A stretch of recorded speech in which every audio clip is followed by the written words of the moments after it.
Hello, hi. Raymond Victor once again. Hope all of you are fine. Hope mmeshinda poa, mmekuwa poa hii time yote. Actually, it's been long. It's been like the last video I actually did imeshakaa kidogo. Tumeanza nilianza kupost stories so which bado naendelea kupost stories short. But then personally sijasahau kuhusu zile stories ndogo ndogo zenye niliwanga nafanya. Actually you guys have been very supportive, so thank you to everyone mwenye amesha subscribe so far. I just want to say thank you. As Raymond Victor, I want to say thank you, and yeah, that's just basically it. And so today I've decided to tell a story. It is a very a bit not long, not short, but very educative story. Yeah, educative is the word. So it is a very educative story. So I just hope you're going to listen and maybe learn something from it. And ni story yenye niko sure most of you mmeshapatana nazo, but then I can swear that imekuwa kwa version different. Yes, umepatana nao mahali, but then it's a bit a different version. So first of all, just subscribe for me, like, comment, and share. Just tell a friend to tell a friend about it. Then speak to me. Tell me what you think I can or I should bring to you. So this story nilipigiwa na boy fulani. Actually, right now he's wealthy. He has something. He has cash. Na kitambo hakuwa na anything. Okay.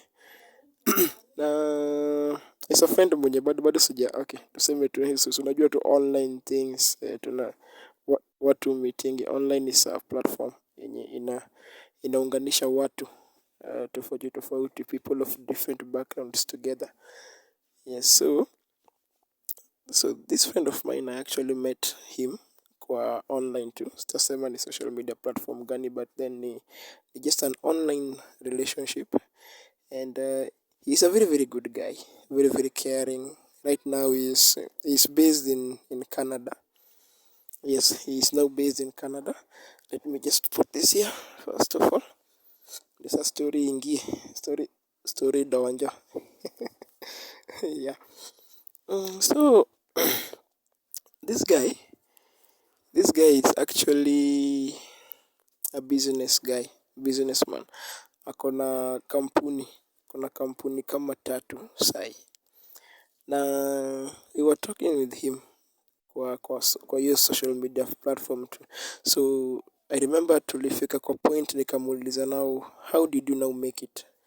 Like what drives you and how did you make it? Umefika aje place umefika sai?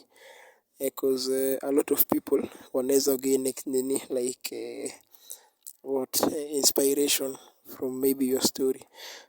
So akaanza kuniambia that alizaliwa Kenya.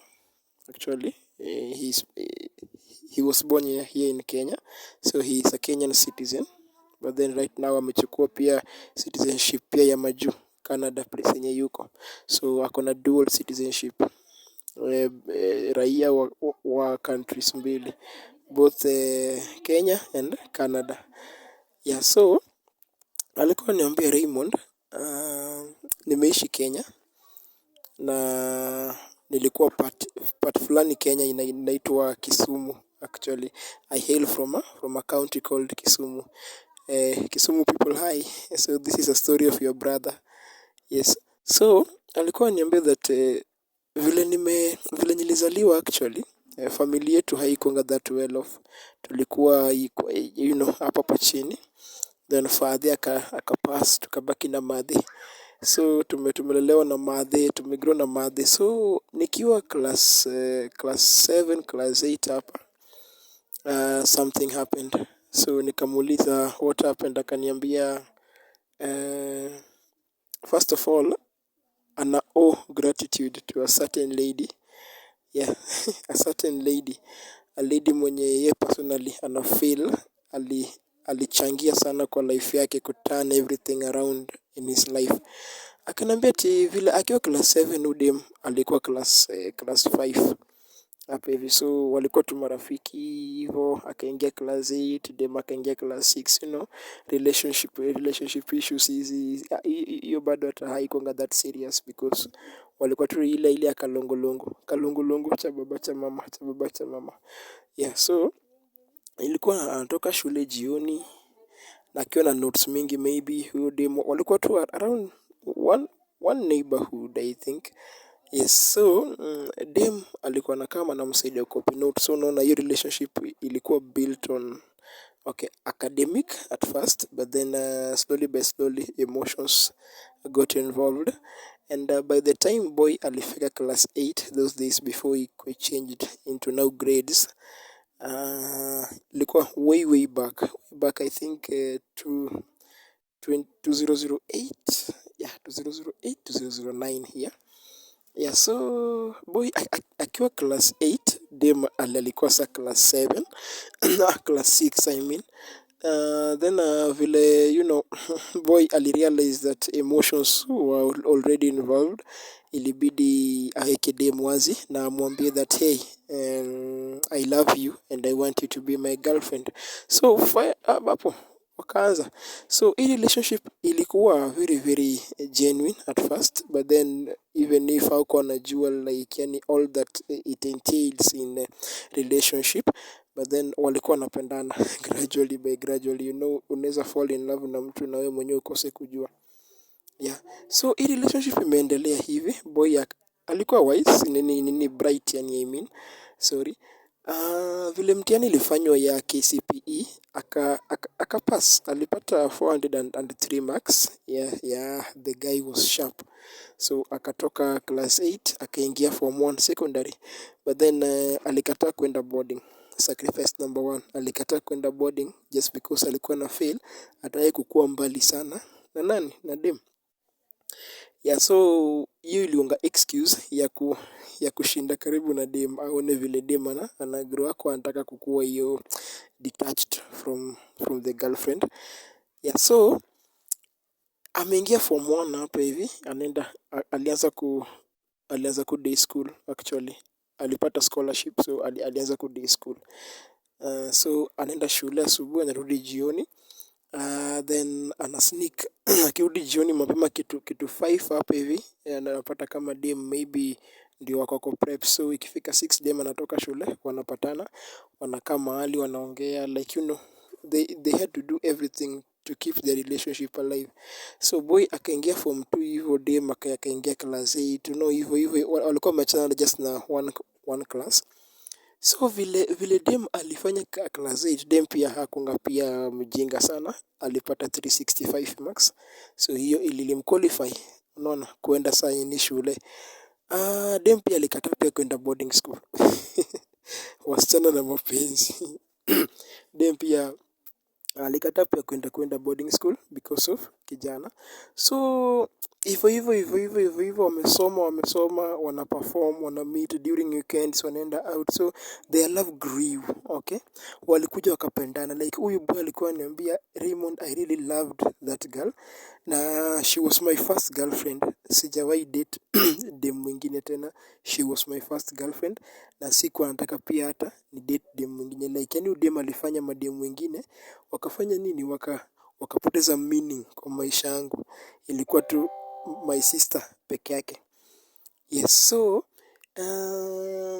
after that boy walikaa chini waka make promises, they made covenants, not blood covenant, but then it was solemn that they are not going to leave each other, they're just going to stay by each other okay, for the longest time possible. Yes, so vile saa hiyo relationship hiyo imeendelea, boy ameingia form 4, dem ako form 2 hapa hivi. Boy akaperform vizuri, aliperform vizuri sana, akaitwa aliniambia alienda Daystar University. Na Daystar huko hivyo walikuwa wananiambia that alienda kusomea in medicine actually. I mean aliniambia tu amesomea Daystar. Na vile dem kufika form 2 hapa hivi, so boy amejoin sa, ilimbidi tu sasa aanze sasa kufanya nini. Alipata hostel okay hivyo, so alianza kuboard from the university, from the campus. Na in as much as campus life, campus students wanakuanga warembo, mademu wanakuanga wingi alafu warembo, boy alijinyima raha. Alisema I only know of one lady mwenye tumetoka naye primary. Relationships mingi sana zinaishanga hata before watu waingia high school, but then hii imeanza from primary school, class 7 class 8 hapa class 6 hadi saa hii boy ameingia university bado anapenda tu ule dem mmoja. Maboys kama wanapatikana hapo, so mi alikuwa anipigia story, mimi na maka tu so such kind of relationships still exist, zina existingi bado. Ananiambia yes, so as long as you know yourself, you know what you want in a relationship, na you're ready to build each other. If you're giving out your love, or if you're giving out your attention, and your attention is also being reciprocated, then hiyo peke yake ni a reason enough for you to stay long in that relationship. So hiyo ndio kitu mimi nililearn kwa hii relationship yao.